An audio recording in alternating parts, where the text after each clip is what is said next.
Jai Hind Defense aspirants, welcome back to my channel SSP Success.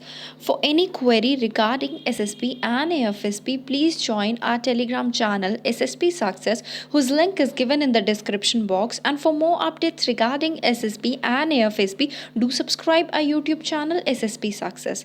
Today, we are going to cover an important topic which is important for your SSB and AFSP point of view, that is India-Russia military relation. और ये topic क्यों news में आया है? आपको पता है Russia और यूक्रेन की वॉर चल रही है, तो इंडिया को जो है वो वेस्टर्न कंट्रीज़ के साथ साथ रशिया के साथ भी अपने टाइज को स्टेबल करके चलना है। आप इस फिगर को वीडियो पॉज करके पढ़ सकते हो कि क्या क्या जो है बेसिकली आर्म्स एंड एम्यूनिशंस और कितनी अपकमिंग डील्स है इंडिया और रशिया के बीच में। अदर देन दैट अब हम जो है हिस्ट्री की बात कर लेते हैं इंडिया रशिया डिफेंस टाइज के। शुरू में इंडिया रिलायंट था किस पे? ब्रिटिश पे, और उसके बाद वेस्टर्न नेशंस पे अपने आर्म्स इंपोर्ट के लिए। इंडिपेंडेंस के बाद की बात हो रही है, पर जो ये डिपेंडेंस जो है वो उसके बाद 1970 के बाद इंडिया की जो ये इम्पोर्ट करने की जो डिपेंडेंस है आर्म्स की, वो रशिया पे, मतलब उस टाइम पे यूएसएसआर और अब रशिया पे होगी। रशिया ने इंडिया को काफ़ी सारे सेंसिटिव और इम्पॉर्टेंट वेपन प्लेटफॉर्म प्रोवाइड किए हैं, जिसमें nuclear submarine, aircraft carrier, tanks, guns, fighter jets और मिसाइल आता है। एक एस्टिमेट के हिसाब से जो शेयर है ना इंडिया में रशियन ओरिजिन वेपन्स और प्लेटफॉर्म का, वो 85% से भी ज़्यादा है। और Russia second largest arm exporter है वर्ल्ड का, यूनाइटेड स्टेट्स के बाद।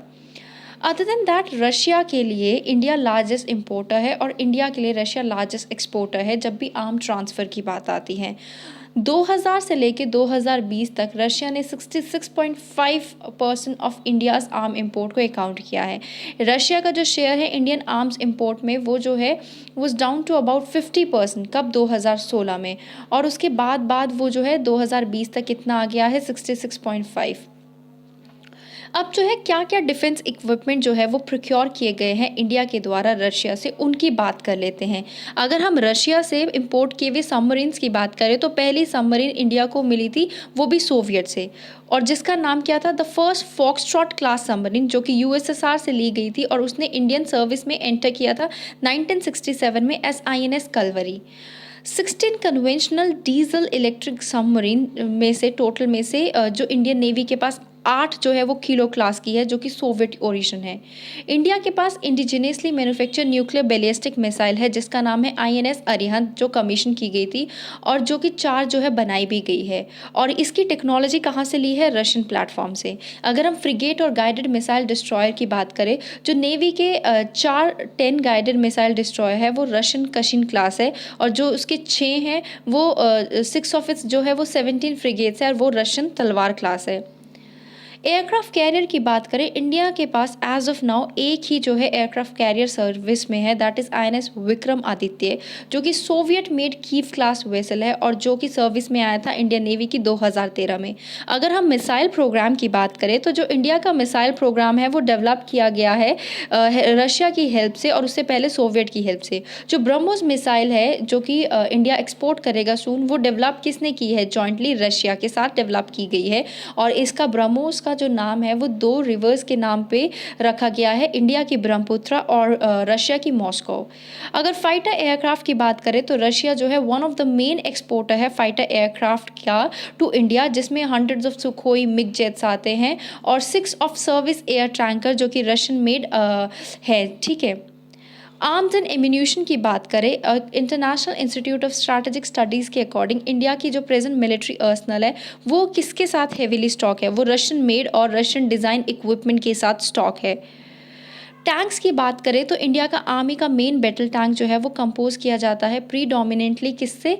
रशियन T-72 Mi और T-90 के द्वारा, जिसमें T-72 Mi 66% है और T-90 30% है, जो आर्मी के मेन बैटल टैंक है।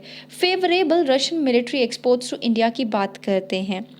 देखो, much of Russia's influence in India comes through its willingness to provide weapon system and technologies that no other country will export to India. Means क्या है? देखो, रशिया की चाह है, रशिया जो है खुद के मर्जी से जो है रशिया विलिंगली जो है वेपन सिस्टम को जो है टेक्नोलॉजीज को इंडिया को प्रोवाइड करता है। जो US है वो सिर्फ non lethal defence technology provide करता है इंडिया को, जैसे C-130J सुपर हर्क्यूलोस हो गया, C-13 ग्लोब मास्टर हो गया, P-8I पॉसिडॉन हो गया। जबकि रशिया हाई एंड टेक्नोलॉजी चीज़ को भी प्रोवाइड करता है ब्रह्मोस सुपरसोनिक मिसाइल या फिर S-400 एंटी मिसाइल सिस्टम।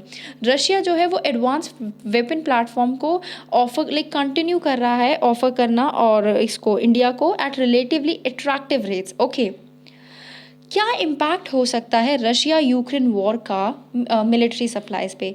देखो अभी इस मोमेंट पे अगर हम बात करें तो दो मेजर डिफेंस डील जो इंडिया और रशिया के बीच में हुई है, तो वो जियोपोलिटाइज कर सकती है करंट क्राइसिस को। एक तो आपको पता है S-400 Trump air defence system deal. ये डील जो है वो वैसे भी अमेरिकन सैंक्शन के थ्रेट से पहले जूझ रही थी। इवन यूएस ने भी अभी डिसाइड नहीं किया कि उस पर सैंक्शन लगाने हैं कि नहीं, लेकिन जो fresh round of sanction Russia पे लग रहे हैं वो इस डील को जो है जियोपोलिटाइज कर सकते हैं। Other than that, joint submarine development, Russia ने पिच किया था कि वो 6 air independent propulsion air powered conventional submarine को जो है बनाएगा नेवी के लिए अंडर P-75I प्रोजेक्ट, और अलॉन्ग विद जो दूसरे मतलब इंटरनेशनल बिडर्स है इस प्रोजेक्ट के लिए। इंडिया जो है वो रशिया के साथ टॉक में है किस चीज़ के लिए? 2 न्यूक्लियर बैलिस्टिक सबमरीन के लिए, चक्रा 3 और चक्रा 4, जिसकी एक्सपेक्टेशन ये है कि वो डिलीवर की जाएगी 2025 तक। क्या है इंडिया के प्लान्स डाइवर्सिफाई करने के लिए आर्म्स इंपोर्ट डाइवर्सिफिकेशन को? देखो काफ़ी सालों से जो है काफ़ी सारे एफर्ट्स लिए गए हैं जो वेपन प्लेटफॉर्म है उसको एक्सपांड करने के लिए, ओके, और जो है कुछ इंडिजिनियसली भी बिल्ड करने के लिए। अगर हम Stockholm International Peace Research Institute की बात करें, उन्होंने ये नोट किया है कि जो international arm transfer trend report है लास्ट ईयर 2011 से 15 और 2016 से 2020 की, उसमें क्या है कि इंपोर्ट जो है मतलब इंडिया के द्वारा वो 33% डिक्रीज़ हुआ है। और अगर हम इसी की कंपैरिजन करें विद रिस्पेक्ट टू यूएसए जो कि सेकेंड लार्जेस्ट आर्म सप्लाई है इंडिया के लिए, तो उसमें जो है वो क्या हुआ है कि जो मतलब 2016 से 2020 तक इंडिया का आर्म इंपोर्ट जो था यूएसए से वो 46% लोअर देन प्रीवियस 5 ईयर्स था। ओके, तो फ्रांस और इजराइल जो है वो second and third largest arm supply है इंडिया में 2016 से 2020 के बीच में। पहला रशिया है, फिर यूएसए है, और फिर क्या है, फ्रांस एंड इजराइल है। ओके, अदर देन दैट जो है वे फॉरवर्ड की बात करते हैं। देखो ये क्यों इतना ज़्यादा इम्पोर्ट इंडिया में कम हो रहा है? बिकॉज इंडिया जो है इंडिजिनाइजेशन पे फोकस कर रहा है अब। अगर हम जो अभी की बात करें वे फॉरवर्ड की, इंडिया को जो है थ्रेट आ रहे हैं पाकिस्तान और चाइना से। और क्यों आ रहे हैं? क्योंकि इंडिया जो है अपने खुद के मेजर आर्म्स जो है वो प्रोड्यूस करने की कोशिश कर रहा है, जो कि सिग्निफिकेंटली डिले होते जा रहे हैं because they need like planning on a large scale. Okay, India की जो आउटस्टैंडिंग डिलीवरीज है कॉम्बैट एयरक्राफ्ट की, एयर डिफेंस सिस्टम की, शिप्स और सबमरीन की, इंडिया के आर्म इंपोर्ट जो है वो इनसे ये एक्सपेक्ट किया जा रहा है कि वो इंक्रीज़ करेंगे अपकमिंग 5 ईयर्स में। देयरफॉर इंडिया के लिए काफ़ी ज़्यादा इंपॉर्टेंट है कि वो अपने बेसिस को डाइवर्सिफाई करे और वो सिर्फ कोई सिंगल नेशन पे जो है रिलाई ना करे for its like import arm import. Okay, तो ये कई बार जो ये अभी के टाइम पे जो हमें बेनिफिट लगता है, ये कई बार जो है प्रॉब्लम भी खड़ी कर देता है। Okay, so guys, that was all. I hope you like the video. If you like it, do like it, share it, and do subscribe our YouTube channel, guys. Thank you everyone.